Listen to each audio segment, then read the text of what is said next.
මාලනිය වැඩිම වාර ගණනක් ඡායාරූපවලට හසුකරගත් ඡායාරූප ශිල්පියා ඔහු වන්නට පුළුවන්. පුංචි සන්දේ සිටම මාලනීට ආදරය කරමින් ඇය දැකීමක් හීනයක් වූ යුගයක් පසුකර ඇයට ළඟම හිතවතෙක් වූ දයාන් විතාරණ මාලිනී ගැන මතකය අවදි කළා. මම වයස අවුරුදු 8ක් 9ක් විතර වෙද්දී මාලනීගේ ඡායාරූප දකින්න පටන් ගන්නවා. ඒ අපේ ගෙදරට ගේන සතියක ඉංග්‍රීසි පුවත්පත්වලින්. ඒත් අපිව ගෙදරින් සිංහල චිත්‍රපටයක් බලන්න නම් එක් ගියේ නැහැ. නමුත් මාලිනී කවදා හරි දකින්න ඕන කියන හීනය මගේ හිතේ තිබුණා.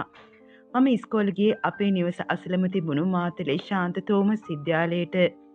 මම උදේ හවස ඉස්කෝලේට ඇවිදගෙන ගියේ ජේ සුගන්ධා කියන චිත්‍රපට නිෂ්පාදකවරයාගේ ගෙවල් අසලින්. මේ ගෙදර චිත්‍රපට රූගත කෙරෙනවා ඉඳහිට අපි දකිනවා.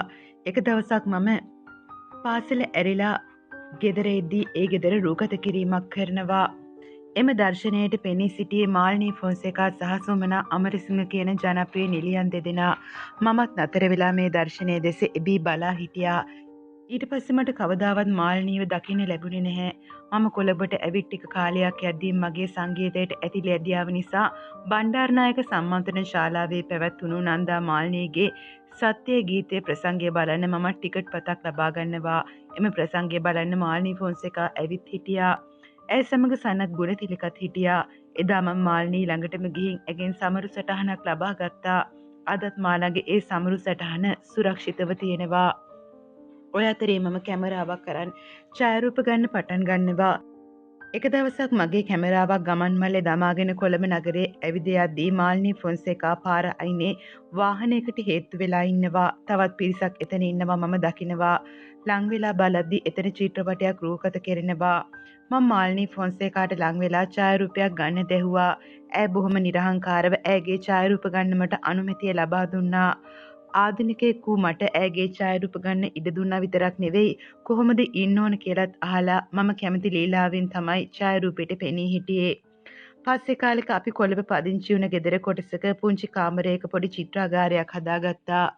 ඒ වෙද්දී මම නනු ලිලියන්ගේ ඡායාරූප ගන්න පටන් අරන් තිබුණේ. චලන පත්තරේ මම ගත්ත වසන්ති චතුනාණගේ ඡායාරූපයක් එහෙම පළ වෙලා තිබුණා. එක දවසක ඡායාරූප ශිල්පී සුරංග රංජන් මගේ චිත්‍රාගාරයට මාලිනීව එක්කාවා ඡායාරූප ගන්න. ඒක හරියට මට පුදුමයක් වගේ. හැබැයි එදා මාලිනීගේ ෆොටෝ ගත්තේ මම නෙවෙයි ඔහුයි. සුරංග රංජන් ඡායාරූප අරන් අවසන් වුණාම මමත් මාලිනීගේ ඡායාරූපයක් ගන්න අවසර ලබා ගත්තා. ඡායාරූප ගන්න ගියාට වෙහෙසකර බව නිසාද ඇගේ දැසේ නිදිබර බවක් මම දැක්කා. මාලිනී ළඟට ගිහින් මැකී තිබුණු ඇගේ ඇස්වල අයිලයිනර් එක අඳින්නද කියලා ඇහුවා. ඇය එදත් සුහුදව ඒට ඉඩ දුන්නා. මම වේශ නිරූපණ ශිල්පියෙක් නොවුනත් සිතුවමට හුරු ඇඟිලි වලින් ඇගේ දැසේ හැඩේ සිත්තම් කළා. ඇත්තටම ඒක හරි අමුතු මතකයක්. පසු කාලයකින් මාලිනී මාව මුණ ගැහුණදා එදා ලකී ඩයස් ඇය සමග සිටියා. මා දුර්සැනින් මාලිනී ඔහුට කිව්වා ලකී මෙයා තමයි මගේ අයිලයිනර් එක ඇන්දේ කියලා. මම දන්නා තරමින් කුමන වේශ නිරූපණ ශිල්පියා ඇව හැඩගැන්නුවත් ඇගේ දැසේ හැඩේ එහෙම නැත්නම් අයිලයිනර් එක ඇඳගත්තේ ඇය විසින්මලු. දිගින් දිගට මට ඊට පස්සේ මාලිනී අක්කගේ ඡායාරූප ගන්න අවස්ථාව ලැබුණා.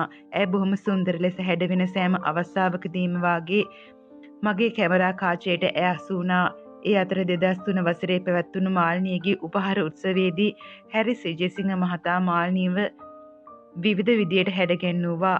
මම ඇගේ ඡායාරූප විශාල සංඛ්‍යාවක් ලබා ගත්තා.